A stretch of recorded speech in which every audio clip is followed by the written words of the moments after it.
That's the sentence I wish someone had told me years ago, because freelancing is one of those things that looks perfect from the outside, but you only understand its reality once you're in it. When I started freelancing, I thought it meant freedom, coffee shops, flexible hours, and endless creativity. I imagined myself traveling, working on my laptop, and having full control over my time. But the truth? Freelancing is both freedom and responsibility mixed together. It's exciting, but it can also be exhausting if you don't know what you're getting into. So, let's talk about the things I wish I knew before I started freelancing. The lessons that could have saved me a lot of stress, mistakes, and sleepless nights. The first lesson is that freedom doesn't automatically mean free time. When you start freelancing, you think you're escaping schedules. No bosses, no fixed hours, no annoying meetings. But soon, you realize that if you don't build your own structure, your days just blur together. Some days I'd sleep in and end up working until 2 a.m. Other days I'd keep pushing tasks forward until the week was gone. Eventually I realized that freedom without structure is chaos. You have to create boundaries, set work hours, make a to-do list, and actually clock out when you're done. Freelancing gives you the flexibility to work on your own terms, but it also requires the discipline to keep yourself accountable.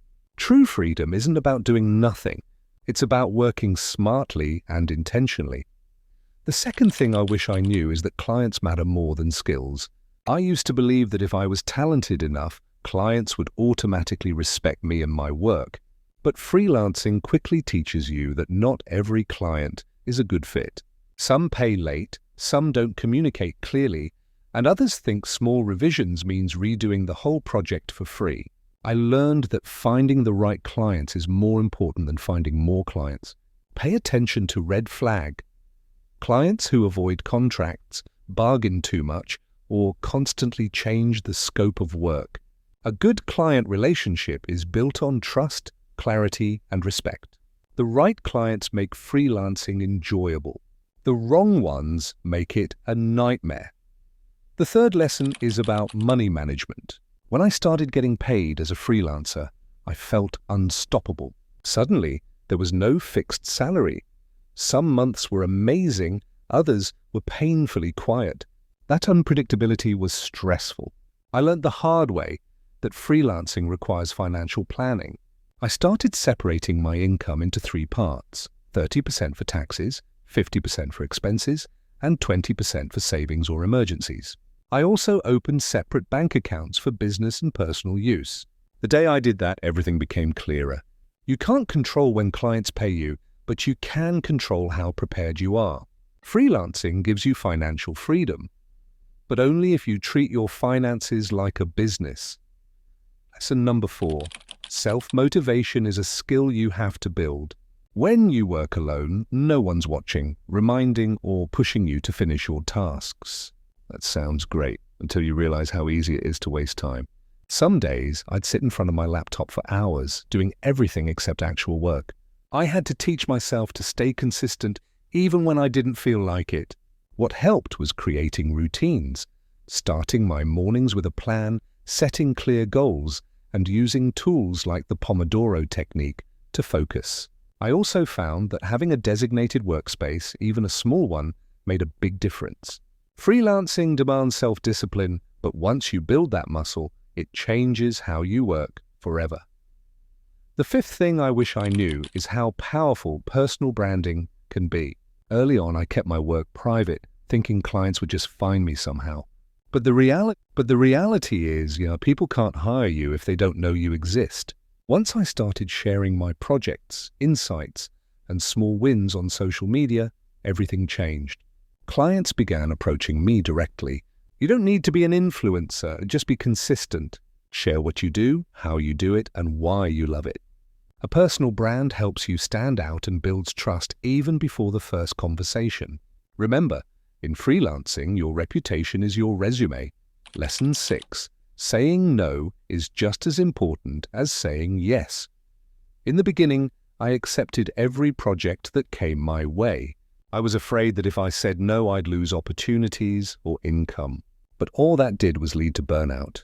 I found myself working with clients I didn't enjoy, on projects that didn't excite me, for rates that didn't make sense. Learning to say no was a turning point. Now I only take projects that align with my goals, respect my time, and pay fairly. Saying no doesn't mean closing doors. It means protecting your energy for the right opportunities. Every time you say no to the wrong project, you make space for a better one. The seventh lesson is something people rarely talk about, it's the loneliness of freelancing. When you work alone for long stretches, it can get isolating. There are no co-workers to chat with, no casual breaks, no team lunches. It's just you and your thoughts. In the beginning, I enjoyed the peace, but over time, I realized I missed human interaction. The fixed community. I joined online freelancer groups, started attending co-working spaces occasionally, and even scheduled virtual coffee chats with other freelancers. It reminded me that even though freelancing is independent, it doesn't have to be isolating. Connection keeps you grounded. Lesson 8. Growth takes time. I used to look at other freelancers online making six figures and feel like I was doing something wrong. But comparison is dangerous. Everyone's journey is different. Some have been freelancing for years, while others have networks you can't see. What matters is progress, not speed. Every client, every project, every rejection, it all adds up. Freelancing rewards patience and persistence. You won't build a thriving business overnight, but if you stay consistent, it'll come together. Remember, slow growth is still growth. Lesson 9, communication is everything.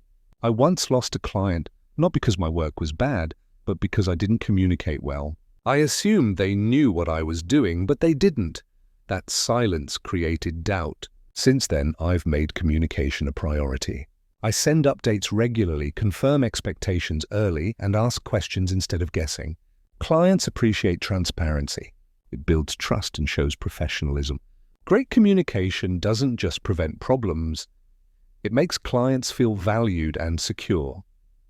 And finally, lesson 10. Freelancing isn't just a job. It's a business. When I first started, I treated freelancing like a series of gigs. Complete a project, get paid, find another one. But once I started viewing it as a business, everything changed. I built systems, created templates for proposals and contracts, and developed strategies for client retention. I started planning long-term, thinking about scalability, passive income, and brand positioning. Freelancing isn't about hustling forever. It's about building something sustainable. The sooner you start treating it like a business, the sooner it rewards you like one. If I could go back in time, I'd tell my younger self, freelancing won't always be easy, but it will be worth it. You'll work harder than ever, face uncertainty, and question yourself sometimes. But you'll also experience freedom, creativity, and growth you never imagined. You'll learn resilience, patience, and confidence. Freelancing pushes you to take ownership of your life, and that's something no job can give you. So if you're thinking about starting freelancing, don't be scared, just be prepared. Learn from others, plan ahead, and build smart habits. The challenges are real, but so are the rewards. Once you embrace both, freelancing becomes more than a career. It becomes a lifestyle. If this video helped you, give it a thumbs up, subscribe for more honest and practical freelancing advices, and share your own experiences in the comments. What's one thing you wish you knew before freelancing? I'd love to hear your thoughts. Thanks for watching, stay creative, stay focused, and I'll see you in the next one.